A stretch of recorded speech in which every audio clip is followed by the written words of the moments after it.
At 3:24 p.m, the flight, call sign Cactus 1549, is cleared for takeoff. Cactus 1549 is squawk at 7134, and we're runway 4, 360 and 5,000. Okay, 1549, awarded clearance. Be back ground point 7, verify information, Papa. We have Papa, thank you, Cactus South. The Airbus A320 takes off from LaGuardia's northeast runway. It weighs 66 tons, and its two engines have a combined thrust of over 40,000 horsepower. There are 155 passengers and crew on board.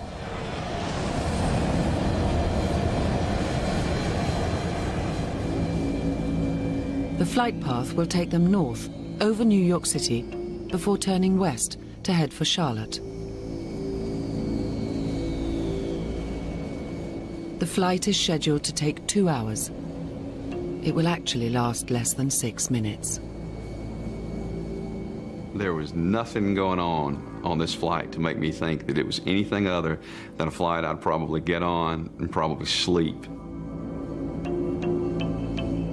Flying at over 250 miles per hour, the plane climbs over the densely populated Bronx.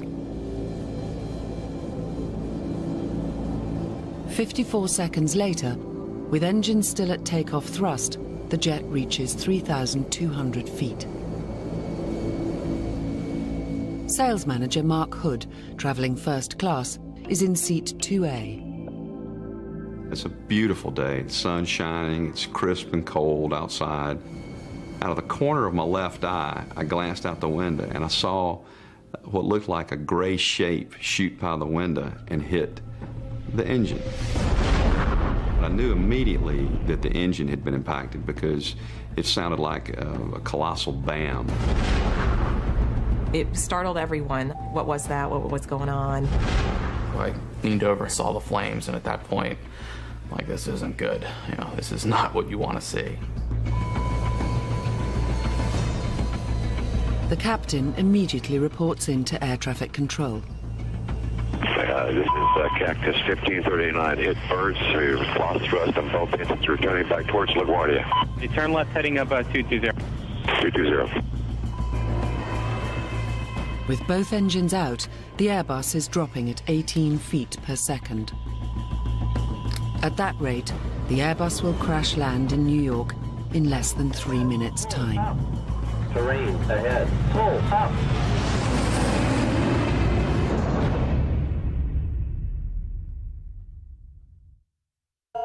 He's got emergency returning. 1529.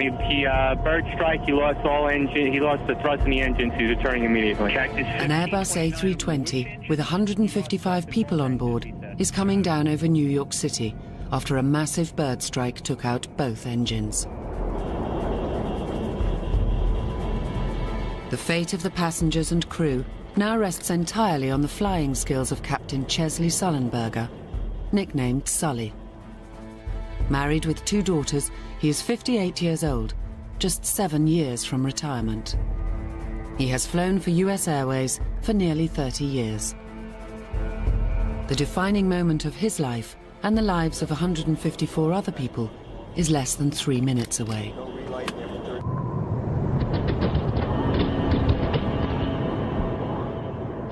In the cabin, it's clear to some of the passengers that something is terribly wrong.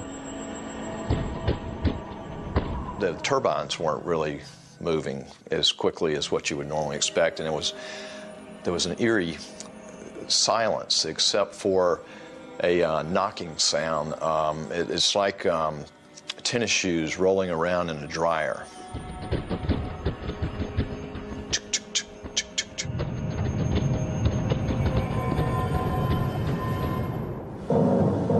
Okay, that was a bird strike. Now the power is beginning to roll back, indicating that we do have a loss of power on both engines. Former Airbus pilot Jay Joseph is flying a flight simulator, which is an exact copy of the Airbus A320 cockpit interior. It is programmed to simulate a jet's second-by-second response to a double-engine failure at 3,200 feet. Every flashing light and instrument display is what the pilots would have seen and heard when disaster struck Flight 1549. Now the co-pilot is executing the dual engine failure checklist at this time, attempting to get a relight on perhaps one or both engines. Okay, he's continuing with the quick engine start checklist at this point. While Captain Sullenberger flies the plane, the co-pilot works through the procedure in the Airbus manual in a bid to restart at least one engine. The point that the aircraft lost thrust on both engines, it was essentially a glider, a 140,000-pound glider.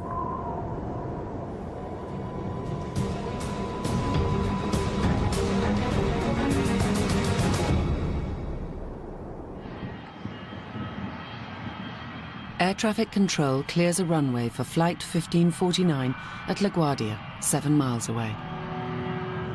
Hi, Cactus 1549. It's going to be left traffic to runway 31. Unable.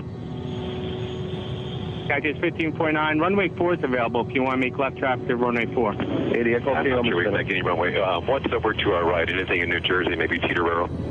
Okay, yeah, off your right side is Teterboro Airport. Do you want to try to go to Teterboro? Yes. Ahead of him is Teterboro in New Jersey, but even that is 6 miles away.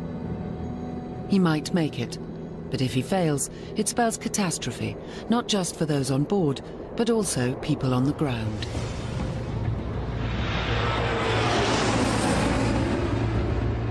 As a professional pilot, Captain Sullenberger is trained to be calm in any situation.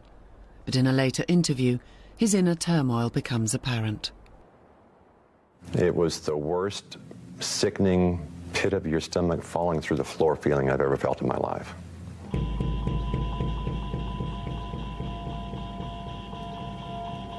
The physiological reaction I had to this was strong, and I had to force myself to use my training and force calm on the situation.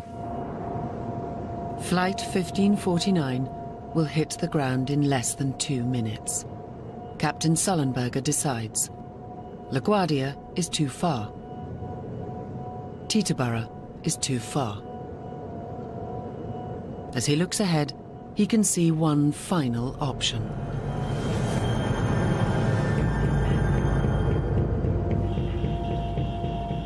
Cactus 1529, turn right 280, you can land runway 1 at Teterboro. We can't do it. Okay, which runway would you like at Teterboro? We're going to be in the Hudson. I'm sorry, say again, Cactus? As this radar image shows, other passenger airliners are in the area. Eagle Flight 4718 is listening in and responds. I think he said he was going in the Hudson. In an interview later, Captain Sullenberger describes his decision with extraordinary calmness. The only viable alternative, the only level, smooth place sufficiently large to land an airliner was the river.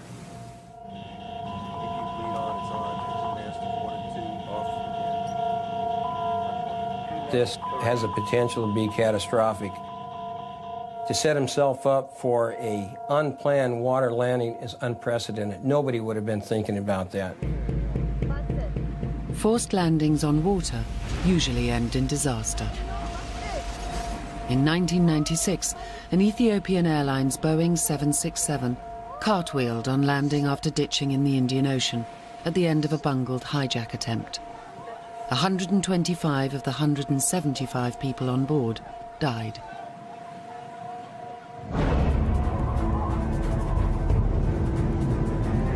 In New York, people are becoming aware of the jet's rapid descent. 124 was emergency. Plane went down in New Jersey. Operator 219. Yeah, I'm witnessing the airplane is going down. It's on fire. Where? I'm in the Bronx. Oh my God. Was it a large or small plane or what? A big jet. And I'm telling you, this plane was way too low. The jet was so fucking low.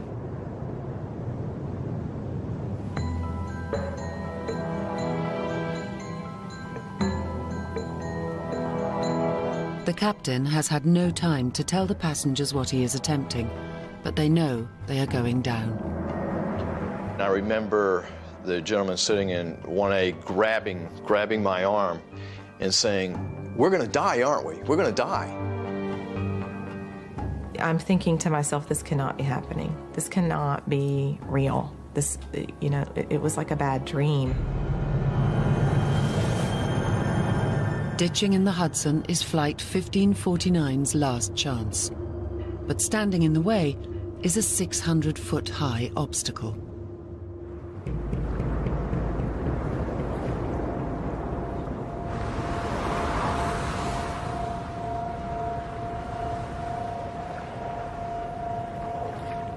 I believe Captain Solberger had a number of significant obstacles, not the least of which was the George Washington Bridge. He had no options. That's what he had to work with. Terrain ahead. Pull up. Terrain ahead. Pull up. Terrain ahead. Pull up. Terrain ahead. Pull up. Real-time radar mapping shows the jet approaching the bridge's eastern end at a height of 1,500 feet. Pull up. Terrain ahead. Pull up.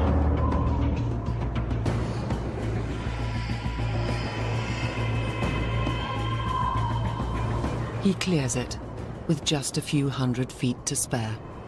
The George Washington Bridge was not something that he had planned for in that approach, I can assure you of that. Emergency electrical power manual on. Whether or not he factored in the bridge, Captain Sullenberger navigates around it with extraordinary skill and makes a turn to line up over the Hudson.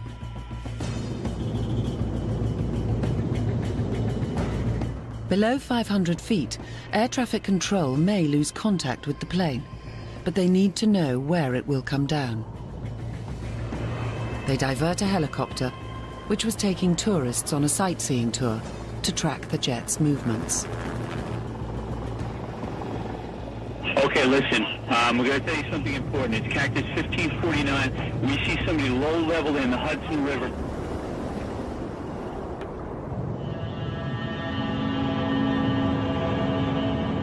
The young lady sitting next to me said, "We're going to crash, aren't we?" I said, "Yeah, I think we're going to."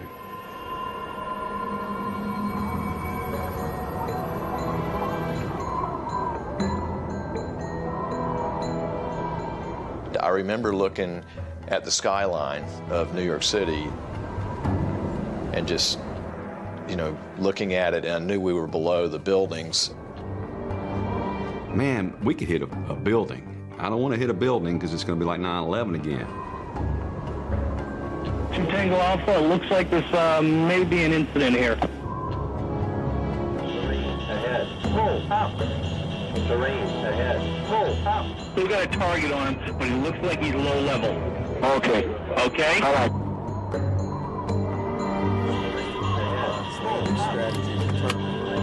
500 feet from impact, Captain Sullenberger makes the announcement no air passenger wants to hear.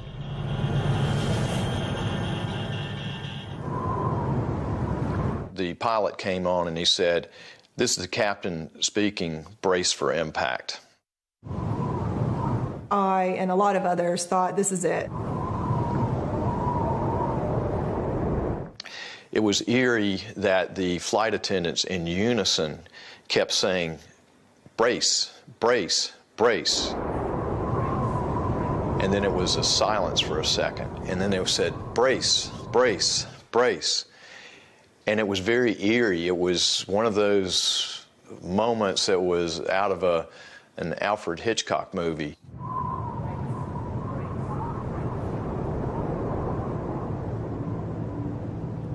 You know, we're crashing.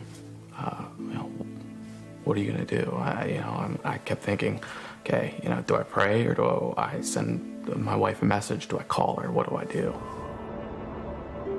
So I quickly typed out a text. And I said, you know, plane's on fire and I love you and the girls. And I hit send. And I remember looking at the phone and seeing the indicator light that the message got out.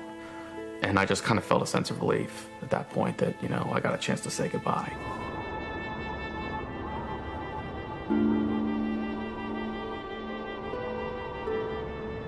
life goes by instantly. It's like, will I see this person? Will I ever talk to this person again? If this was the end, was I the person that I really wanted to be all my life? I was not ready to die yet. I have too many things to do. The possibility of not surviving was not a thought in my mind, but neither was the thought of living. It was just a peace that was over me, and I was ready to accept whatever was going to happen.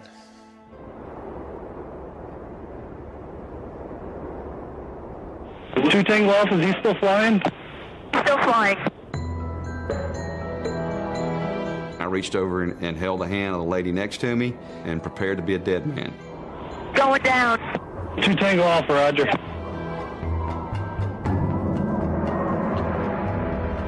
At 3:30 p.m., music industry executive Neil Lasher is in his 27th floor home overlooking the Hudson. I'm looking out my window and I see a passenger jet coming right past the window, and it wasn't heading up and it wasn't heading straight, it was heading down. Oh my God, something's going on here. It was unbelievable.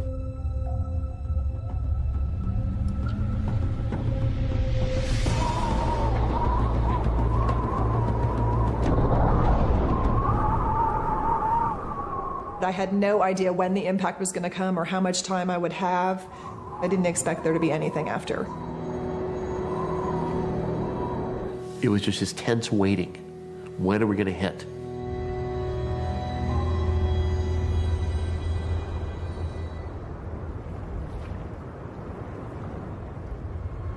Sky's going down. Roger.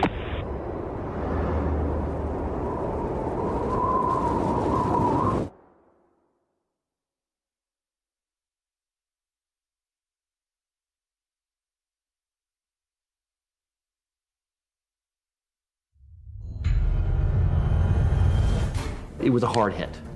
Absolutely the hardest landing I've ever been in. We hit the water, and you could feel a definite jarring. My knee hit my sternum and actually cracked my sternum. But it was just a jerking motion, and then it was just slowing down, and the plane actually groaned. You know, it was, whoa.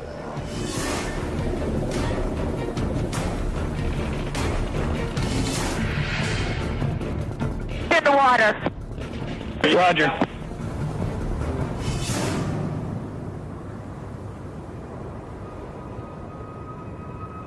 I thought it was going to break apart. I thought it was going to blow up. I had no idea. Calls to 911 pour in from all over the city. 911 operator wants to know about the emergency. A plane just crashed into the Hudson River. Okay, just passed. It went into the Hudson River? Yeah, an airplane just crashed into the Hudson River. Operator 139, where's your emergency? A plane has just crashed into the Hudson River. Oh my gosh.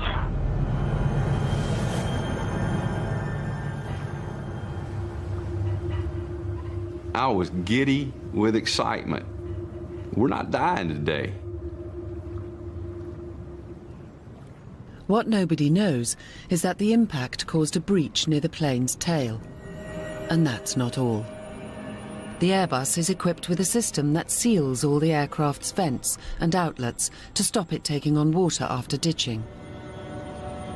The procedure calls for one of the pilots to press the ditch button above their head. But on Flight 1549, nobody pressed it. There simply wasn't enough time to press the ditch button. The fact that they got as much done with the amount of time available is unbelievable. When the engines failed, the co-pilot worked through a 3-page technical checklist in a desperate bid to restart them. It's the right procedure, but it's designed for a descent from 35,000 feet, not 3,000. The ditch button is at the very end of this particular checklist. They simply didn't have time to get to it. Now, with power to the controls lost, the switch will no longer work. This and the impact damage mean that water is flooding into the plane. The captain of Flight 1549 has saved his plane with an incredible feat of flying. But in the heart of New York City, the passengers and crew must now cheat death for a second time.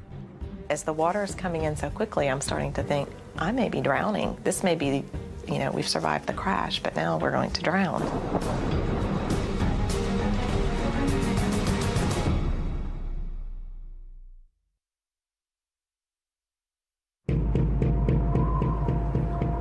He's going down. Roger. In the water. Roger. Having survived a forced landing in the Hudson River in New York City, the passengers and crew on board Flight 1549 remain in deadly peril. Thousands of gallons of water are flooding into the plane. No one knows it yet, but in just 24 minutes, the cabin and wings will be fully submerged. Anyone still on board will drown in the icy waters of the Hudson. Get me a police department helicopter if you got one on any frequency.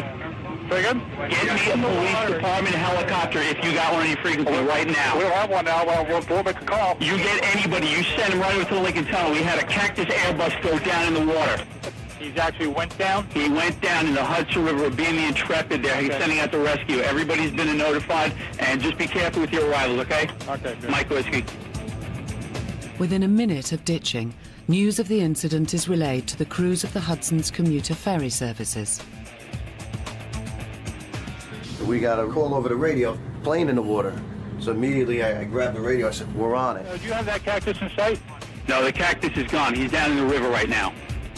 Vincent Lombardi's boat, the Thomas Jefferson, is the nearest to the sinking airliner. U.S. Airways jet down in the Hudson River. It's flooded with emergency vehicles of all kinds. Fire trucks, Airbus 320 with more than 100... He immediately heads towards it, but it will take him nearly 4 minutes to get there, and for some passengers, that might be too late. I looked over to the left at the window, and all I could see was water. So I actually thought we were underwater. First-class traveller Barry Leonard is in seat 1C. The flight attendant said, take off your seat belt and go to the nearest exit.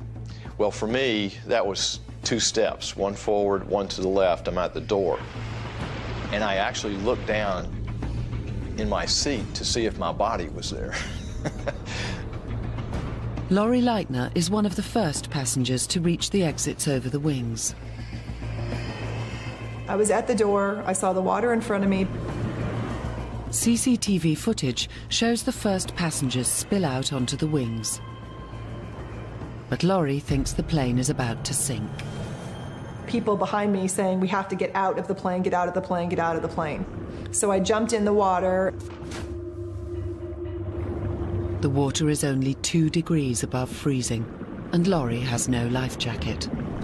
All I could think of from the moment I jumped in was I have to get out of the water. At the front, Barry Leonard faces a dilemma. The escape chute, which doubles as a life raft, fails to open. And all of a sudden she said, jump, jump, jump.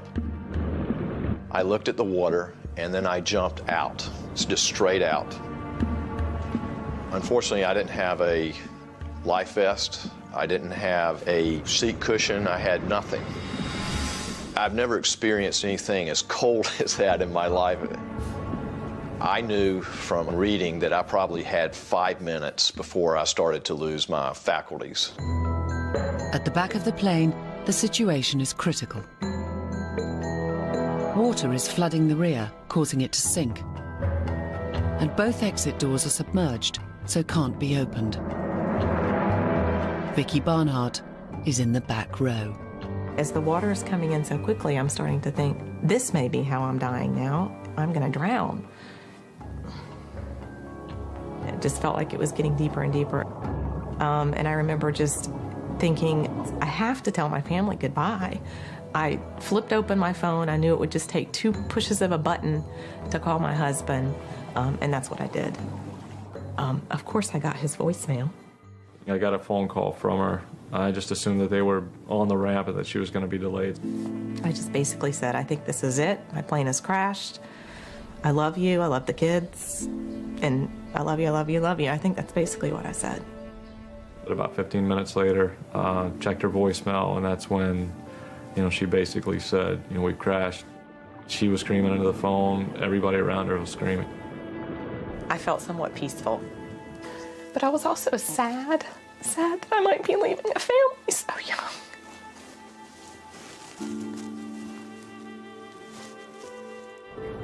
Your heart's ripped out of your chest. And I literally was shaking as I was looking at that phone. The flight attendant starts yelling to go to the wing, go to the wing. And so myself and a lot of other people turn around and start heading back up the aisle. The next thing I remember after that was stepping out onto the wing.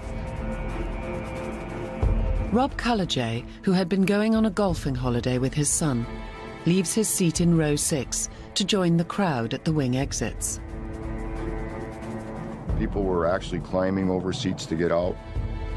Once we stepped out of the plane, the water it wasn't the thing that shocked me the most. It was the slipperiness of the wing because of the jet fuel that was in the water already.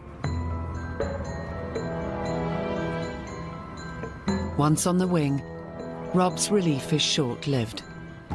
His son, Jeff, had been seated separately, right at the back of the plane, and he can see that's now underwater. My son, I knew was in the back. That's all I knew. I didn't know if he had gotten out yet. Now, is he in the back of the plane, stuck or injured? 13 miles away in Brooklyn, the NYPD scuba team is scrambled. Patrol bell goes off. We know we got to start getting ready, making our way towards the helicopter and getting going to the job.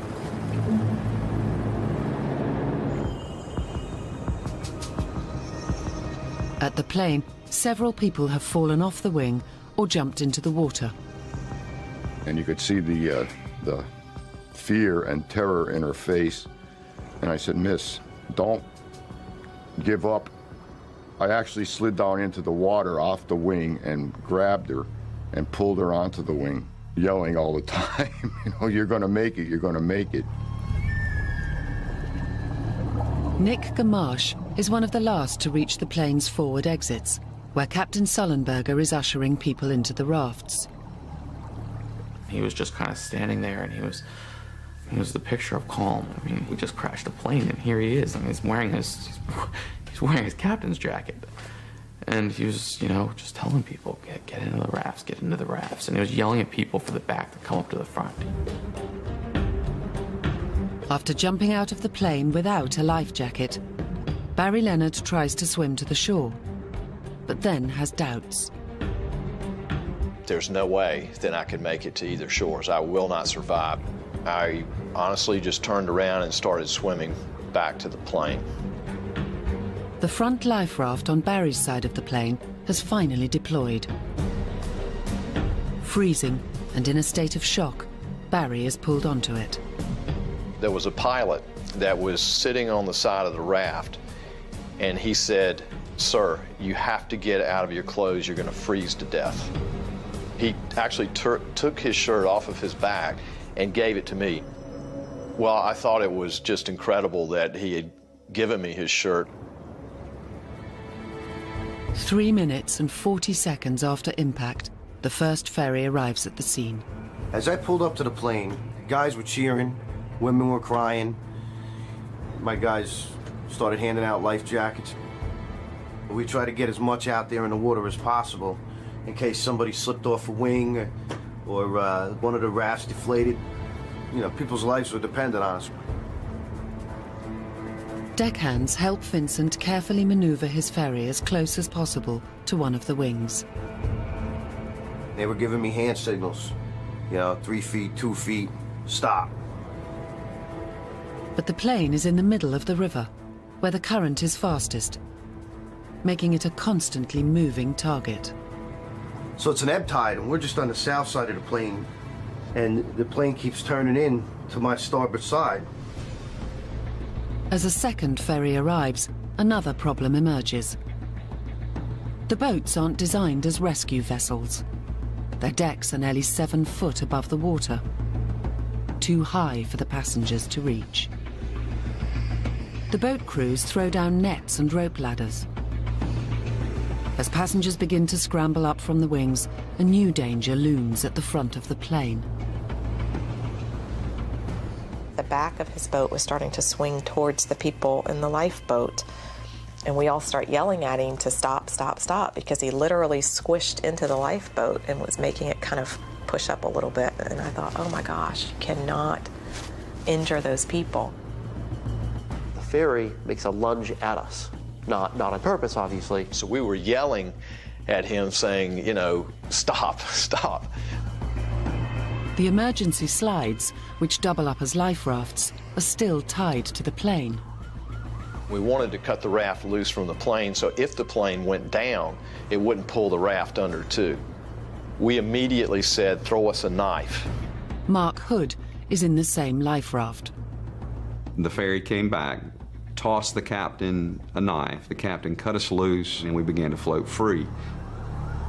60-year-old Rob Cullajay has been on the wing for over 4 minutes.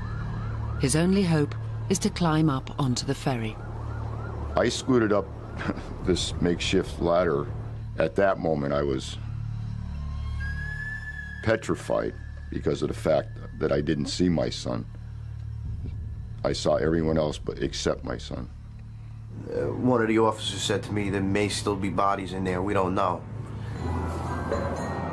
Hundreds of New Yorkers are witnessing firsthand another major catastrophe in their city, and some of them are filming it. Definitely a plane. The top tail. Yeah. There's a life raft with people in it. In this previously unseen footage, workers in a Manhattan office block capture the dramatic scenes. But it didn't go under. It's still above the water. It's still, I see the cockpit. Don't stop recording it. You can sell that to the newspaper.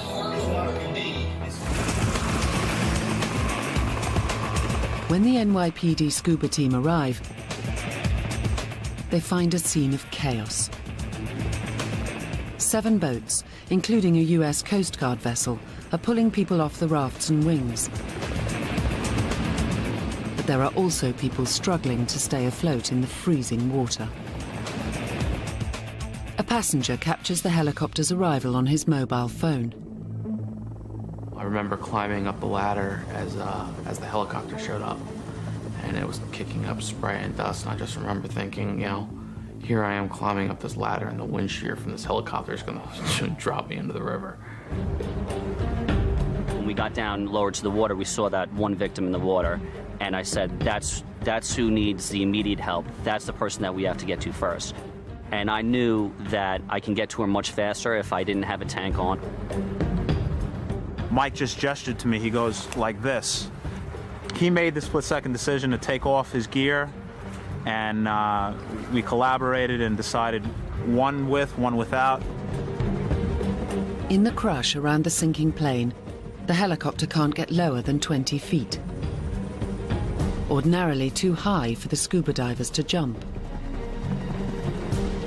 There's a lot of things going through your head, but the one priority is getting in that water as fast as I can and getting to that victim. Detective Delaney knows that if he delays, the woman could drown. He makes an instant decision. Detective Delaney went in first, and he took off. Detective Rodriguez follows his teammate into the water. We swam up to her from the side or the back, and she was in a bit of a panic. She was frightened. I told her to let go of the net. You're gonna have to trust me. And she then thought that the ferry boat was gonna roll over us or you know, run us over.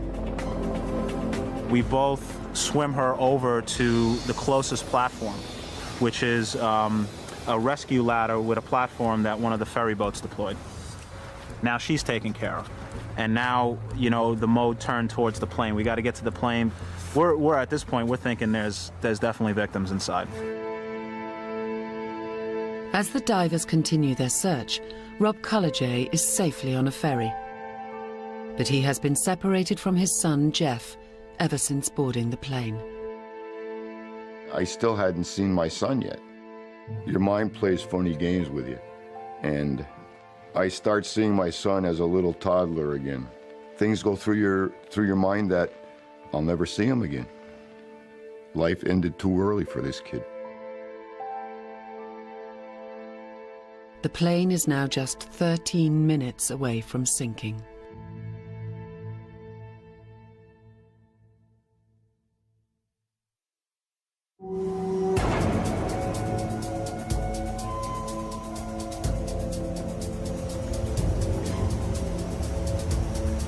The rescue effort to save the passengers of Flight 1549 has been underway for 12 minutes. The rescuers don't know it, but they've only got another 13 minutes to get everyone out of the water before the plane starts to slip below the surface. And there may still be victims inside. I entered the plane from the wing's emergency exit windows, and I made my way very slowly. I finally make it to the center aisle after moving away some luggage. And at that point, I hear my partner screaming, "Get out of the aircraft." I told him to wait a minute. I took a good clean look, ducked my head underwater a bit, felt around, didn't feel anything. I hear him screaming again, and he says, "Get out, get out." And he makes a motion like that, and I didn't argue with him. I get out of the aircraft. He saw a shift in the airplane, and he saw the water line going above some of the headrest in the aft part of the aircraft. So that was it was a good call. 3:55 p.m., 25 minutes after crash landing on the Hudson, half the plane's cabin is now submerged. Carlisle Lucas, captain of the ferry Athena, pulls alongside the life raft, carrying Captain Sullenberger. The pilot, he was the last man out, and he came up and sat down in the upstairs cabin here on the boat. And then I asked him, do you think everyone got out of the airplane? He said, I went down the aisle twice and looked in every seat. He goes, everyone's off that airplane. Shocked passengers are ferried to the harbour side. Rob Cullejay is among them. I'll always remember one policeman coming over to me and asked me how are you? Why are you crying? I said, I don't know if my son's alive. More and more police officers were coming up to me and asking me, what did he look like? What did he have on? As police search for his son, Jeff, Rob is recuperating at a temporary aid station on the New Jersey side of the river. It's almost 4 hours since Rob last saw his son. He is beginning to lose hope when suddenly there is a phone call.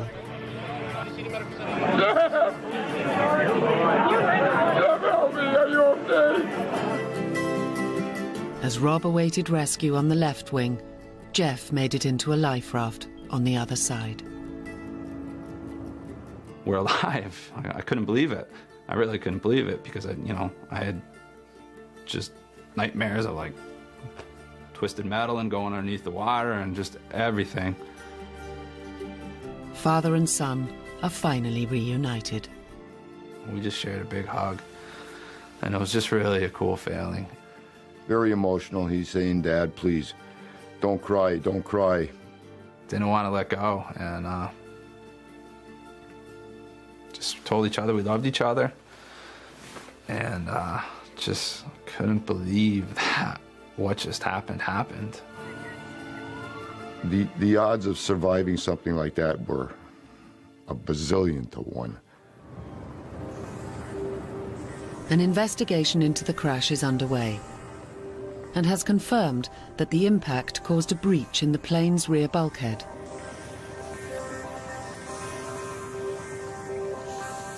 What is not in question is the scale of Captain Chesley Sullenberger's achievement. The outcome of Flight 1549 could have been very different. There are so many things that could have gone wrong that went perfectly right in this specific instance. Flight 1549's double bird strike occurred at 3,200 feet. Most bird strikes occur at under 500 feet. A sudden power loss in both engines at that height would have given Flight 1549's pilots less than 30 seconds to react, resulting in almost certain disaster. This is simply one of those circumstances where you don't want to run out of altitude, airspeed, and ideas simultaneously. Captain Sullenberger knew that he had to bring the aircraft down tail first, at an angle of 11 degrees. Any steeper and the fuselage would have hit the water too hard, causing the plane to break up, with fatal consequences. But speed was also critical. There was very, very little margin for error. If he would have run out of airspeed at 100 feet, it could have been catastrophic. Captain Sullenberger must touch down at no less than 130 knots, or risk a fatal stall. Terrain ahead. If his airspeed falls too low, the only way to increase it is to drop the nose. But that would risk the engines hitting the water first, causing violent deceleration that could tear the aircraft apart.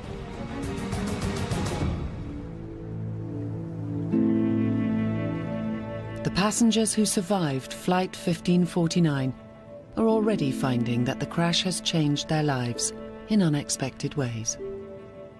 I know there's other things I'm supposed to do with my life, and I think there's 154 other people that also have something that they're supposed to do with their life. I see it as a second chance for life. My husband and I are adopting. We've signed up with an agency to adopt a baby. I've questioned everything now. You know, is this the type of work I'm supposed to be doing? You know, is this, there's so many things that you can't help but to question and wonder what's next. Enjoy life.